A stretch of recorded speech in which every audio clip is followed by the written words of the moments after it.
सास का घूंघट। ये है देविका। देविका पढ़ी लिखी और मॉडर्न लड़की है, लेकिन उसकी शादी ऐसे परिवार में हुई है जो गांव में रहता है। भले ही ये 21वीं सदी है, लेकिन देविका के ससुराल वालों की सोच वो तो 18वीं सदी से आगे बढ़ी ही नहीं। आइए जानते हैं क्या होगा जब शहर की पढ़ी लिखी और मॉडर्न लड़की फंस जाएगी संकीर्ण मानसिकता वाले माहौल में। सागर, ये तुम्हारे गांव में सबने इतने लंबे लंबे घूंघट क्यों कर रखे हैं?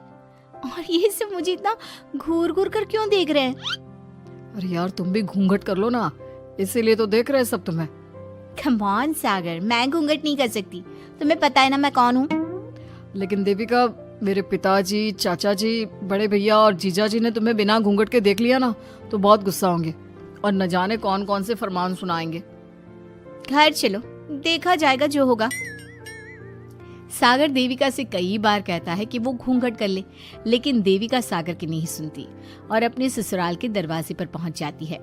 जब देविका वहां पहुंचती है तो देखती है कि उसकी सास बिमला, चाची सास कम्मो और जेठानी सुजाता ने लंबा सा घूंघट कर रखा था, पर उनकी ननद वीना ने घूंघट नहीं किया हुआ था। लेकिन हाँ, उसने सर पर सलीकी के साथ दुपट्टा जरूर ओढ़ा हुआ था। सागर अपनी पत्नी को सबसे मिलवा रहा होता है, तभी सागर के पिता जोगिंदर बोलते हैं, सागर, तूने बहू को इस घर के तौर तरीके नहीं समझा। हमारे घर की औरतें बिना घूंघट के किसी पर आए मर्द के सामने नहीं आती और तू इसे ऐसे ही ले आया। पिताजी, मैं समझा दूंगा। वो नई नई शहर से आई है ना, इसलिए उसे पता नहीं है। सागर की बात सुनकर उसके चाचा जी महेंद्र बोलते हैं, ये बात तो तुझे गांव में कदम रखते ही अपनी बीवी को समझानी चाहिए थी। हमारा गांव में बहुत नाम है। तेरी बीवी ऐसे गांव भर में घूमेगी तो क्या इज्जत रह जाएगी हमारी। ये बोलकर जोगिंदर और महेंद्र वहां से चले जाते हैं। शाम को घर की सारी औरतें खाने की तैयारी करती है। खाना तैयार हो जाता है, लेकिन घर की कोई भी औरत खाना नहीं खाती। बहुत रात हो जाती है, तब देविका कहती है, सासू माँ, खाना बने हुए तो देर हो गई, रात भी बहुत हो गई है, हम लोग खाना क्यों नहीं खा रहे हैं? अरे बहू, ये क्या बोल रही हो? हमारे यहाँ घर की औरतें तब तक खाना नहीं खाती जब तक घर के मर्द खाना ना खा ले। लेकिन इतनी देर हो गई, आप सबको भूख नहीं लग रही क्या? तभी देविका की जेठानी सुजाता कहती है, लग तो रही है, लेकिन यहाँ की यही रीत है, ये निभानी तो पड़ेगी ना। भाभी जी, ये रीत नहीं है, औरतों को प्रताड़ित करने का एक तरीका है। अगर इस घर के आदमी पूरी रात नहीं आए तो आप पूरी रात खाना नहीं खाओगी क्या? देविका ये बोलकर सीधा सागर के पास जाती है। सागर उसे समझाता है, देविका, यहाँ ऐसा ही होता है, तुम थोड़ा सब्र कर लो, पिताजी और चाचा जी आते ही होंगे, फिर हम सब खाना खाएंगे। सागर देविका को समझा ही रहा था, तभी देविका की ननद वीना आकर कहती है, सागर, खाना खाने आ जाओ, पिताजी और चाचा जी आ गए हैं। चलो देविका, तुम्हारा इंतजार खत्म हुआ। सागर खाने के लिए बैठ जाता है। जब सब खाना खाने बैठते हैं तो देविका भी बैठ जाती है। सागर धीरे से उसे कहता है, अरे देविका, ये क्या कर रही हो? तुम इस तरह हमारे साथ खाना नहीं खा सकती। मगर क्यों सागर, मुझे भूख लगी है, सब लोग खा रहे हैं तो मैं क्यों नहीं खा सकती?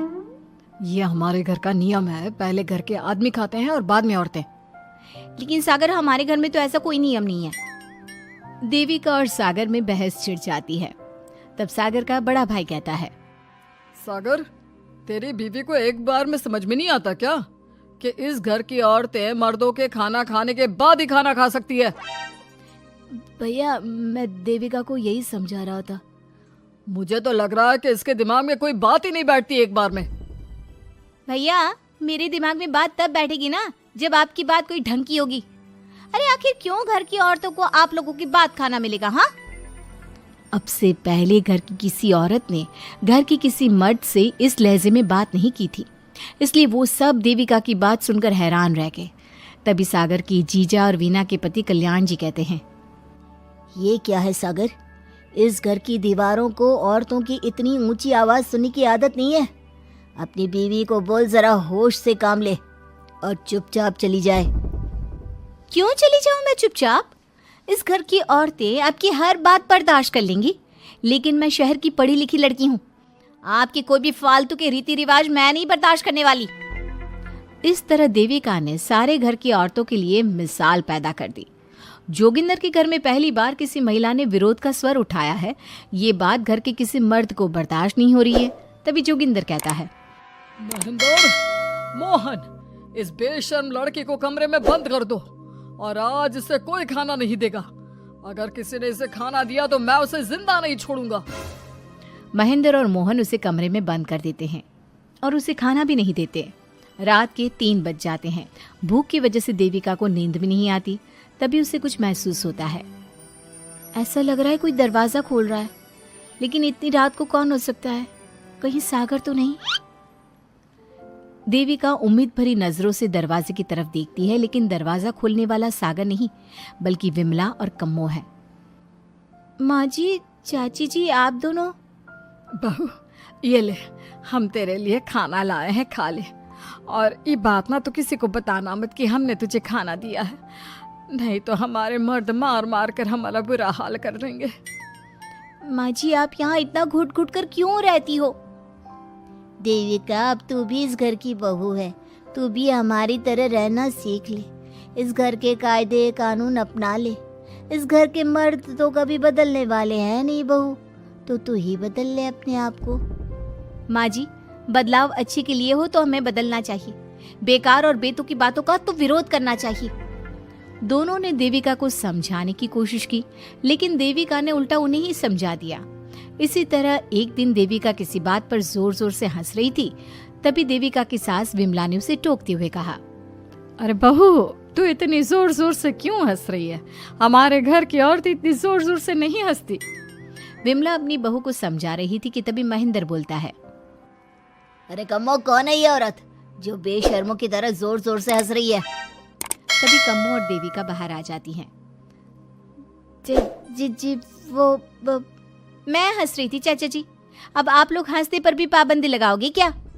तुम जैसी बदतमीज लड़कियों से मैं बात नहीं करना चाहता, लेकिन कान खोलकर सुन लो, इस घर की औरतें इतना जोर जोर से नहीं हंसती। और हाँ, तुम्हें पहले ही बता चुके हैं कि इस घर की दीवारों को औरतों की तेज आवाज सुनने की आदत नहीं है। इस घर की दीवारों को आदमियों की ऊंची आवाज सुनने की आदत है, लेकिन औरतों की नहीं। चाचा जी, आपके घर की दीवारें तो बहुत दोगली हैं। हर पाबंदी औरतों के लिए क्यों चाचा जी? औरतें ये नहीं कर सकती, औरतें वो नहीं कर सकती।